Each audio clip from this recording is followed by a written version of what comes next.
আসসালামু আলাইকুম এভরিওয়ান, সবাই কেমন আছেন? আশা করি সবাই ভালো আছেন। এই যে 280% পুকুরে পিসি জাইম প্লাস ব্যবহার করা হইতেছে।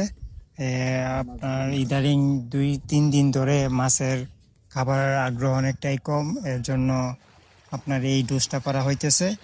পিসি জাইম প্লাস 5 বোতল আনা হয়েছে, প্রতি বোতলে 1000 মিলি করে থাকে। 5 দিনের ডোজ, প্রতিদিন একটা করে দেওয়া হয়, 5 দিনে 5টা।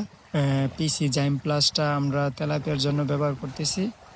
পিসি জাইম প্লাসটা ব্যবহার করার নিয়ম, আদারের সাথে ভালো করে মিশিয়ে তারপরে মাছকে খাবার দেওয়া হয়। ভিউয়ার্স, আপনারা সবাই দেখেন ডোজটা কিভাবে করা হইতেছে। মাছ না এবার